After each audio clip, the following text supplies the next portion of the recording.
Hey guys, today we're going to do something a little different. I'm going to show you how I created this lava effect. You can use this for miniature bases like I did here, but of course it's also great for terrain, dioramas, and whatever else you can think of. I'm going to show you the materials I used, and then I'm going to break it down into 3 simple steps.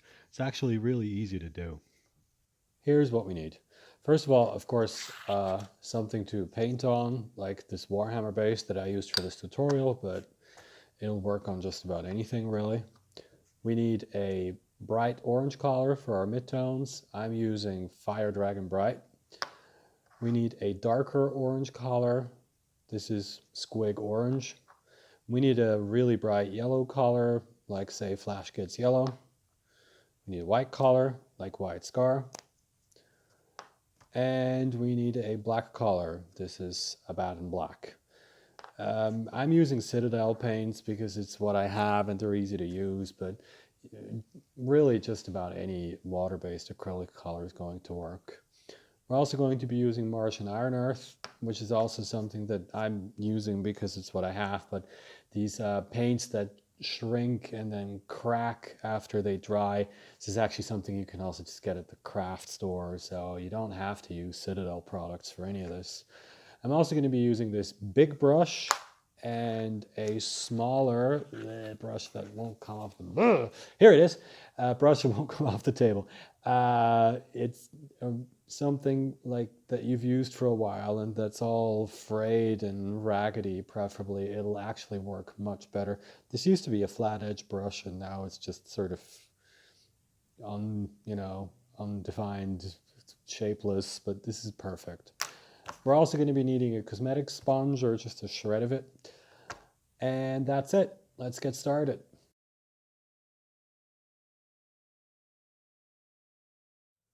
Okay, so the first thing we need to do is we need to get our midtone on this. And for this, we're using Fire Dragon Bright. You can also use pretty much just any bright orange color that you want to use. It really doesn't matter. This is just what I happen to have lying around. I also primed this thing black because you should always prime everything you paint, and there's a reason I picked black, which you'll see in a second. So I recommend you just take, the biggest brush you can get your hands on because you want a nice even coverage on this. And so we're just going to slop on the orange paint. Make sure you go all the way out to the edge. It's not a problem if you go over. We're going to clean that up afterwards anyway. Now, as you can see, of course, Fire Dragon Bright is what Citadel calls a layer paint, so it's kind of translucent anyway. You can't really get a completely even coat of orange on this on the first try. See, it looks a little, see if I can show you this. It looks a little bumpy. That's fine. I am going to put a second coat on this, but this is what I wanted to show you about using black primer. Having used the black primer here actually means that I get darker spots as opposed to white spots. And with the slightly grainy texture of the base I'm using here, it actually kind of looks like the sort of unevenness and slightly rocky surface that I want for this anyway. So it's fine. I'll put another coat of orange on this and then we'll come back and take a look at the next step. Alright, so now I've got 2 or 3 coats of the Fire Dragon Red on here. I've also attached the base to this thinner bottle with a bit of blue tack, by the way. It just makes it easier to handle. Should have done that from the start. So beyond this, there's really no need to let anything dry. If anything, that's not good, because if we can get a bit of blending going on with wet colors, that actually enhances the effect. So what I'm going to do next is I'm going to take Squig Orange here, which is sort of a darker, almost brownish orange color. And I'm going to dot in basically the negative space on our lava effect where it's a bit darker. So what I'm going to do is I'm going to take this really ratty brush here that I showed you earlier, and I'm just going to stipple the darker areas onto this like this. And what I found in general is you want to sort of create kind of interesting random shapes here. And what you don't want is to have the darkest spot be right in the middle. because the highlights are really what shows through the most. See, what we're looking for is this really very random pattern here. The last thing you want is straight lines anywhere. Beyond that is really, it doesn't matter what you do because the cracks are going to be so small that basically you can't see what's under here. But if there's a straight line somewhere, you might actually see that. Okay, next I'm going to, hold on, let me show you this. Next I'm going to use the Flash Gets Yellow here to add the first stage of highlights, basically. I'll make sure I don't have too much because I just want to stipple this on, just like before. And I'm basically now going to follow the shapes of the orange areas that I created when I put on the darkest tone, see? But have them be a little, have the yellow area be a little smaller so that I get a bit of a color transition going on. Now the yellow isn't quite covering the orange as much as I would like, so I'm going to take a little more paint and have it be a little drier so that I get a bit more of an intense coverage here.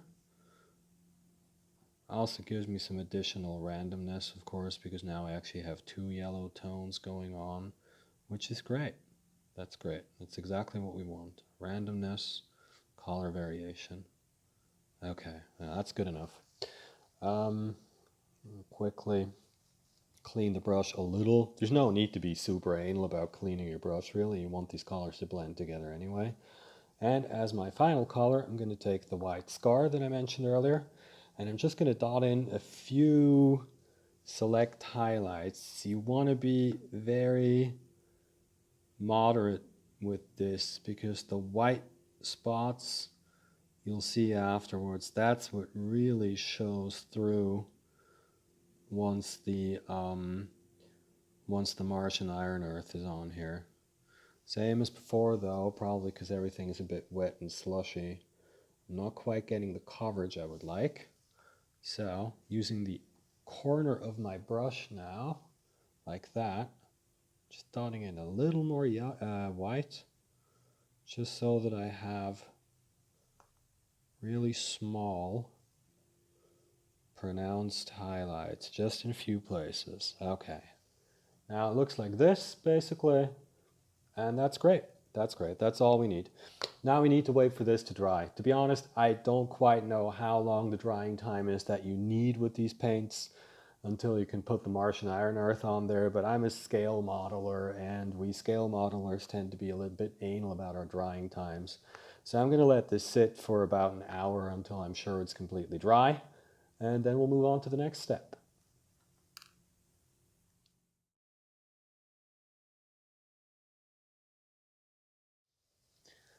Okay, so this is nice and dry now, which means we're ready for step 3, which is to apply Martian Iron Earth.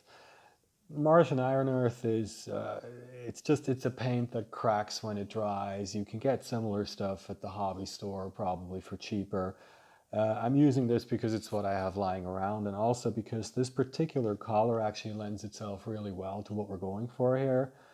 I've thought about this before, you know, you could feasibly, you'll see when you see the cracking effect, you could actually, if you had blue, for example, and you did sort of a blue and white undercoat, you can get really interesting sort of effects, like there's electricity crackling up from the ground, stuff like that. So you might want to look into that.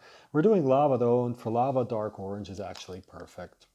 So I don't know if there's any point shaking this because it's really thick, but let's shake it a little. All we need to do really is to get this on here, and we want to apply this quite thickly because basically the thicker it is, the bigger the cracks are that you're going to get, and it's going to look more convincing. And we want this to crack in fairly big chunks. I'm making a colossal mess here right on camera. That's awesome. You want this to crack in fairly big chunks, and you want it to crack all the way through so that that nice layer of lava that I undercoated there is still going to be visible. I'm just realizing I'm already running out of this stuff. all I've done is a few bases because it does take quite a bit. You want a fairly thick coat of this on here. Okay, that should be good. So let me close that up. So this is what we're looking for. You know, looks like a cookie. Seriously, every time I do this, I look at this and I think it looks like a cookie. Anyway, now what we need to do is we need to let this dry. And I'm honestly not entirely sure about the drying times for Martian Iron Earth. The last time I did this, I actually let it dry overnight. I think 2 to 3 hours should be fine. The problem is it's a little hard to tell how dry it is because you don't want to touch it once it started drying because there's something here with the surface tension. I don't exactly understand how this works. So I'm just going to leave it alone for 2 hours now and hope for the best. And then we'll check back in and I will show you step 3.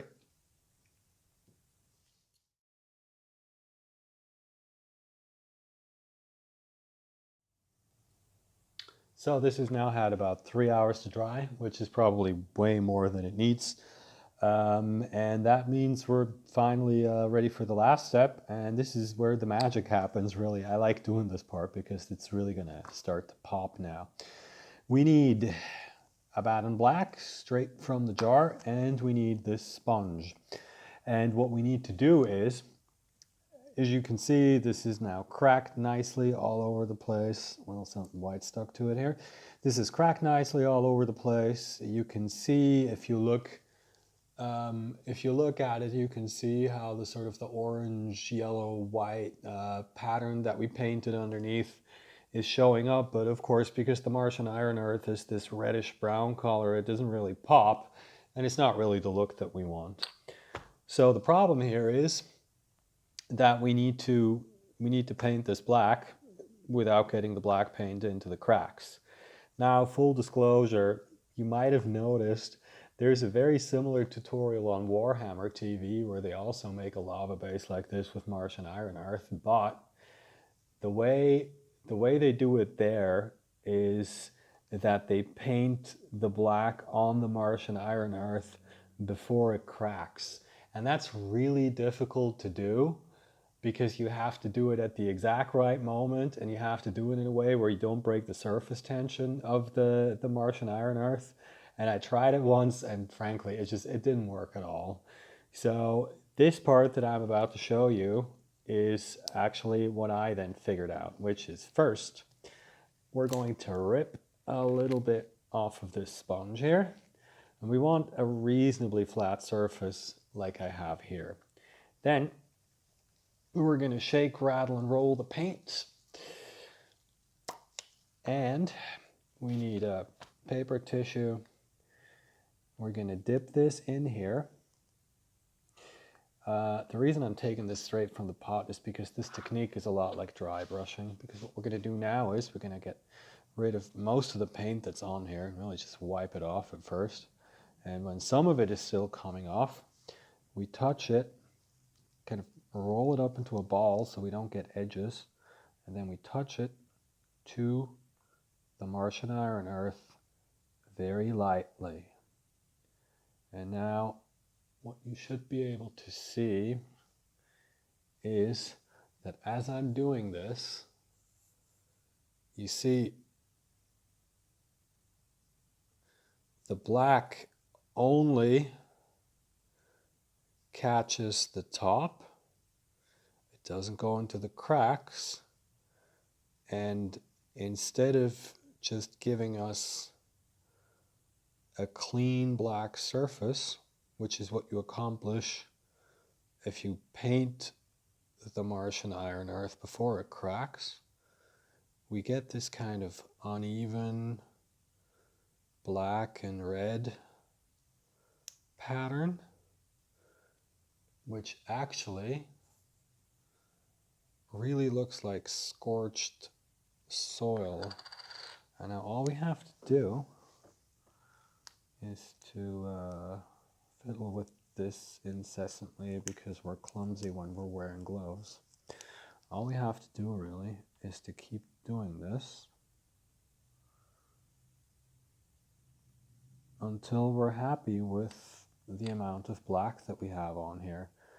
And of course you can see, and this is why I think this part is so much fun, as I'm doing this, you know, as the red color of the Martian iron earth gets darker, the lava pattern that I painted underneath is starting to pop more and more, and it's just very slowly building up and becoming more and more dramatic.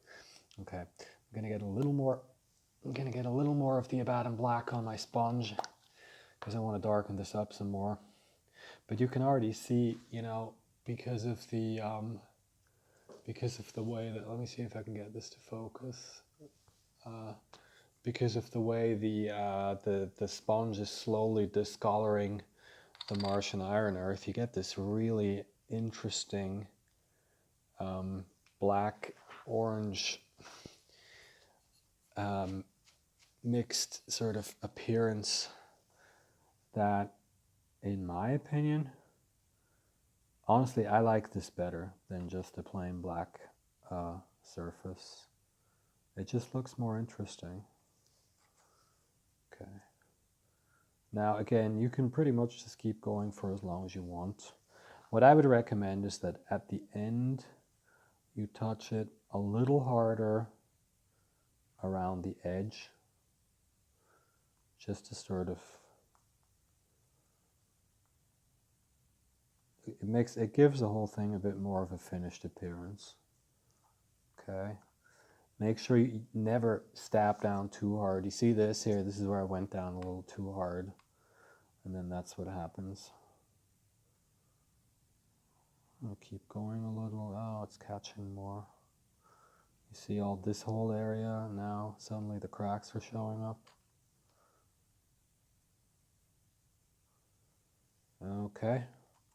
Yeah, I think I'm going to leave this. Yeah, I'm happy with this. So, the last thing we still need to do, of course, is that we need to paint this edge black, which is real simple. You take a brush, you run it around the edge, and it's black. And you should always clean up your edges, and then this is finished. And here's an example of how you can use this base for miniatures with some added stuff. And by stuff, I mean skulls. Anyway, two things I should add here. First of all, the surface can't be just about anything, like I said earlier. It does need to be something that the paint will stick to easily, or it'll just all peel off when the Martian iron earth contracts. Preferably use a plastic sheet, sand it, and then prime it. Of course, it works perfectly on Citadel bases because they already have a coarse surface. And secondly, the Martian iron earth can chip off if you handle it too roughly, so you're going to want to top coat it, preferably before you attach the miniature. And I'd recommend pinning it instead of just gluing, because otherwise you'll glue it to a chip of Martian iron earth and then that'll just come off.